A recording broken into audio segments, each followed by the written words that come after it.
Let's go into how to use Anki. So we're going to go to Google to find Anki, just in the event that you don't want to go to the Moodle link that I've already provided for you. So we're going to go to Anki Web. And what it basically tells you here is that you need a computer in order to sync your decks, which means basically that in order to do the stuff I'm going to show you, you're going to need a PC or a Mac. Google, for some reason, doesn't have a functionality for this, and that creates a little bit of problems because if you have a Google Chromebook only, you would need to have access to someone else's computer to at least put your decks online. And then once it's online, you could do with it what you wish, but you have to get to that point first. So let's first go over the basics of downloading it. So you go to download, and you have different options. So you have Windows, Mac, Linux, iPhone. The iPhone is an app. It does cost money. If you think that this is going to be your way of studying and you definitely are passionate about it and you just want to do it on your phone in a very simplistic way, this may be a good option for you. And it gives you the same functionality as the computer version as far as being able to upload decks and such. So that's a positive, but it's pretty pricey. It's about 25 bucks.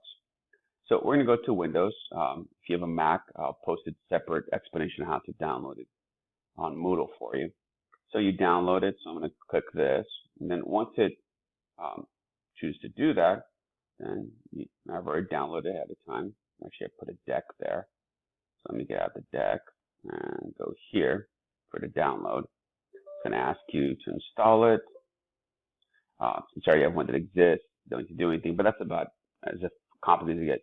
For some reason, the Mac version is a little bit more involved in what you have to do. So it's just an FYI for you.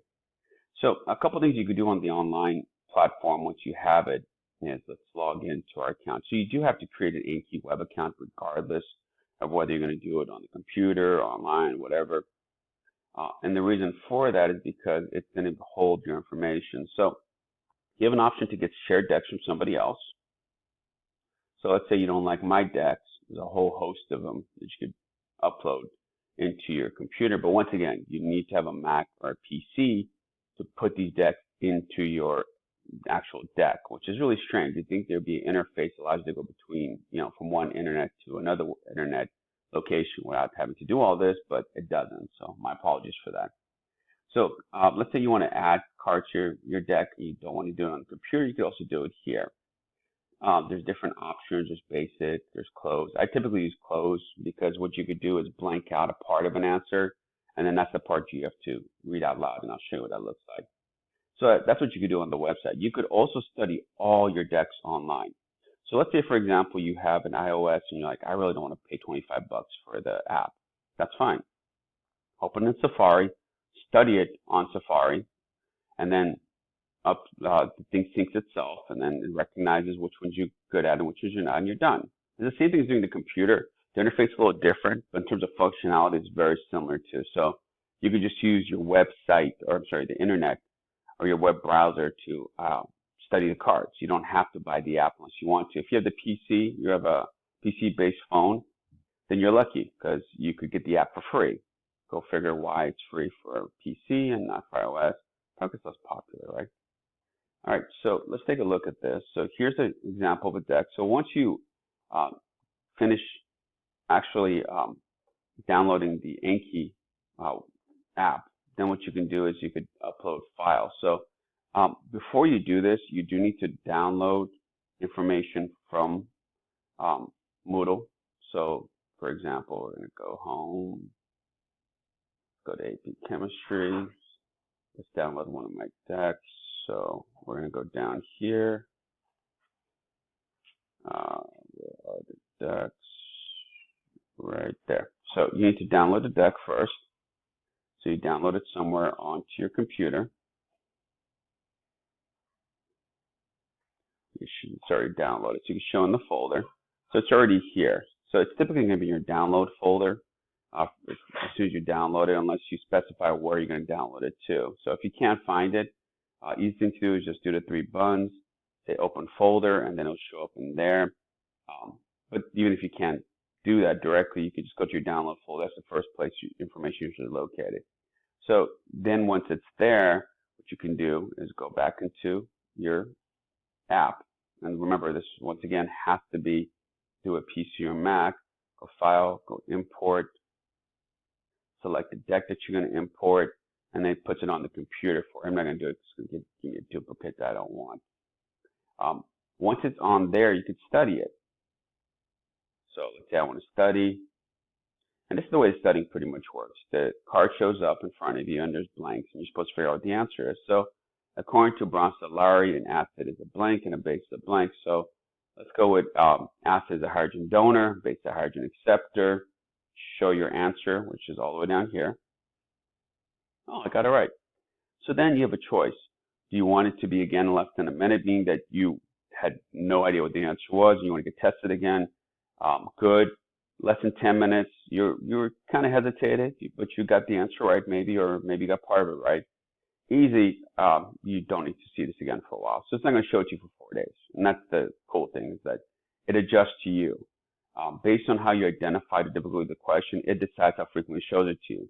The good part is that you may get to a point where you're only looking at like 5 or 10 cards, a day if you're studying consistently, rather than having to look all your cards every time. And that's the advantage of this versus flashcards or Quizlet. It modifies itself based on you. So that's what you have to pay attention to. Now, as far as the different things you could do on here, once you're done with all your cards, you press the sync button. And what that allows you to do is sync your cards with the internet. And then you're able to study whenever you want to. If you want to look at your stats, how frequently you're studying. This is the information I'm going to be looking for if I do provide any kind of incentive for doing Anki, because I want to know how frequently you're studying, and this gives me all the data I need, just FYI. If you want to add cards to this deck, like you have some additional things you want to add to the deck, go here, gives you the option to do that.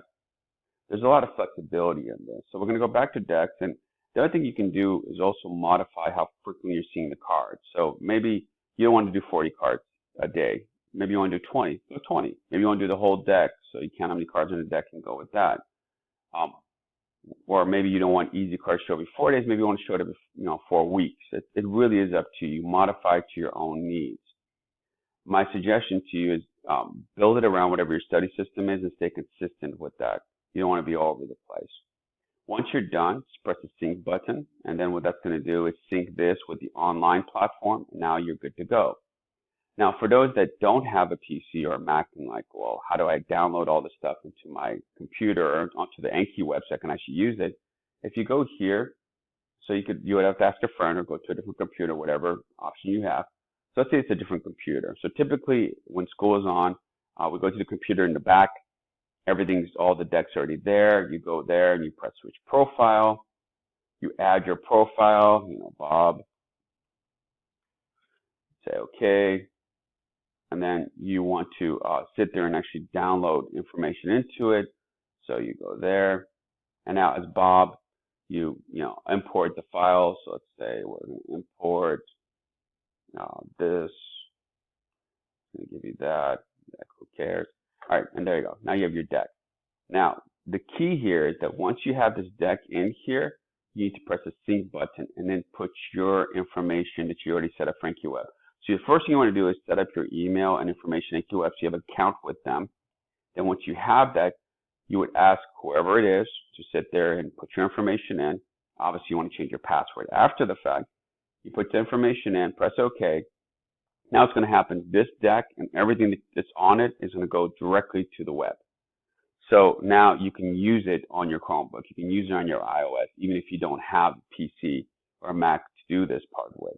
Just make sure that after it's done, the person will just go back, switch profile, go back to their own original one, and you're done. That's it. That's all you got to do. So now you have the deck, and now you can start studying it consistently. So this is how you use the Anki stuff, and as you get more comfortable with it, we can go into more detail about other things you can do. But for our purposes right now, this is as far as you need to go.